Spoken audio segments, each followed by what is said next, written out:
Okay, closing out with a couple of tidbits. For one, I did want to flip down the arrow and take a look at what that punch-in looks like by itself. I played with a little bit more gusto, so I was a little bit louder in that punch-in, but you'll find later in Logic, we're going to talk about the editing phase of this. So the way this book is organized, the way this course is organized, it gets us going, and then we kind of get into some of the details. So we can come back to that, but I do think it's interesting just how that fits into the take folder structure. So that's nice. Well, let's talk about this interface that I have. I only have one input, so I kind of glossed over the fact that I was coming into just this one input. As it is, if I have more than one input, well, I kind of do, but it's a guitar bass input.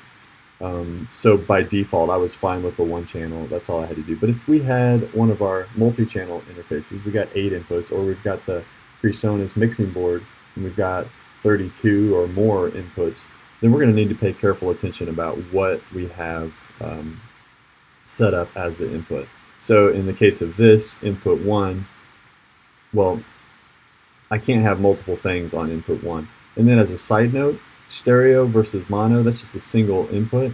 If I wanted it to be a stereo input, I would click this button right there. So I did want to pay attention to that.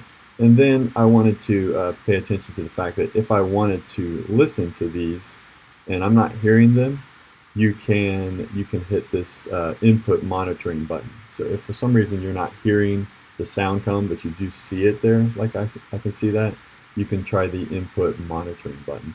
Now, let's talk details here for just a second, then we're going to circle back to Logic. Talking about something called the I/O buffer.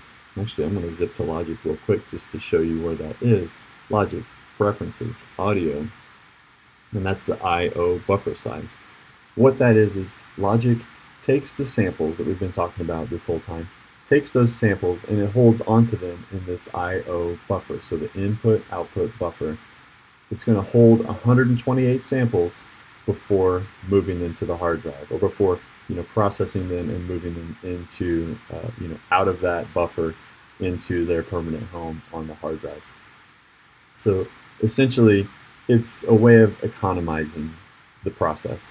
So the I/O buffer is important in recording, and I'm not going to send you into these recording booths until we understand the I/O buffer. Okay, so pay attention to this. Our options are small number, 32, or large number, 1024, or someplace in between. Okay, so let's go back and take a look at this this little very detailed, specific, general graphic to show you how it's done. So there's our small number, 32 maybe, and our large number, 1024. So if I have the I/O buffer set to 32, it's going to take 32 samples, it's going to collect them, as in that top example, and it's going to follow that blue arrow, it's going to put them in the hard drive. So it's going to go 32 samples, go, 32 samples, go, 32 samples, go. So what we're ending up doing is making the computer processor work very hard. And that's okay, but the computer processor may get maxed out. It may get pushed to its limit a little bit. And in fact, we can close out of this.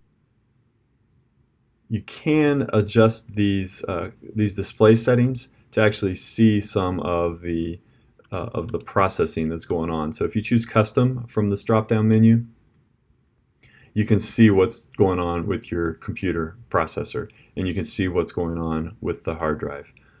So if I go back here, let me go, well, you know what, I'm not going to go ahead and give you that example, but essentially that can help you keep an eye on things. And if things aren't working well, you can go, hey, the smart, savvy people can flip that on and go, hey, what's going on here? Huh? And then they look it up, how do you fix audio mistakes or what have you. So I want to take a look at how you can see that in Logic.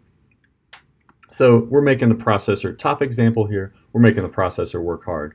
But there's a trade-off. That means when we plug in our microphone and maybe we've got the headphones on, that means what we're hearing is as close as possible, as close as our hardware will let it get to us hearing exactly what is taking place at that moment. So that's the top example. So when you're recording, You want that I/O buffer to be as small as you can get it without making your computer basically give up on it. So that's the I/O buffer size on the small scale. Well, if you go down to the bottom example here, that's our larger number. It's going to collect 1,024 samples, and then it's going to process. Then it's going to collect 1,024, then it's going to move them over to the hard drive.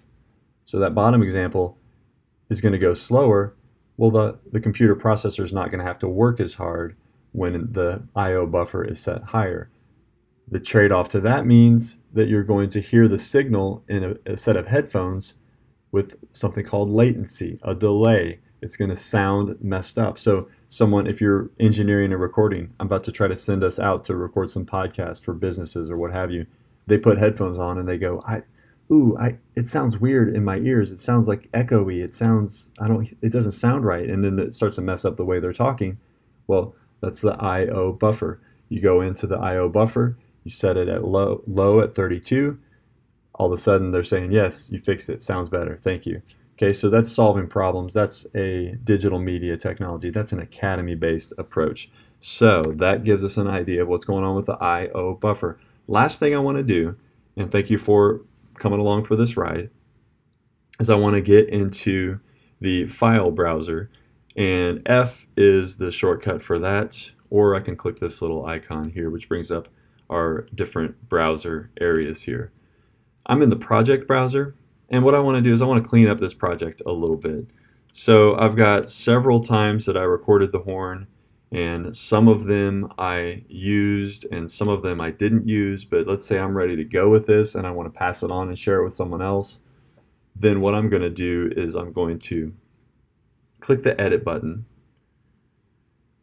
and I'm going to choose select unused. And what that is going to do is it's going to find any file that I may have used in this project, but it's not in use right now, and it's going to select it. So a long time ago I drug in this loop called find line, and then I actually ended up getting it again or something, so maybe somewhere along the lines I saved the project, but I got the loop in there twice.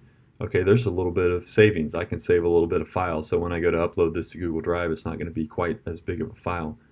And you'll see that the horn take that I did at the beginning and deleted but kept is right there selected too. So now I can either hit the backspace delete, and it's going to say, hey, you're going to delete these from your disk. You can't undo that. Do you want to do that? I'm going to say yes, delete. It's going to ask me again for the other file. I'm going to say yes, delete. Okay, I'm getting an error there. So I think that thing is a little goofy. You may get that error, you may not. Well, it looks like it did what it was supposed to do. We could go in and see if those files actually got deleted or not. But that gives us the overview. We covered sample rates. We covered I/O buffer. We covered recording additional takes. We used cycle mode. We recorded with punching in. We adjusted count in, metronome, some other settings, and we deleted our unused audio files. So we've covered a lot, and by now you're getting your pro skills up. You're ready to hit the ground running on recording, and best of luck.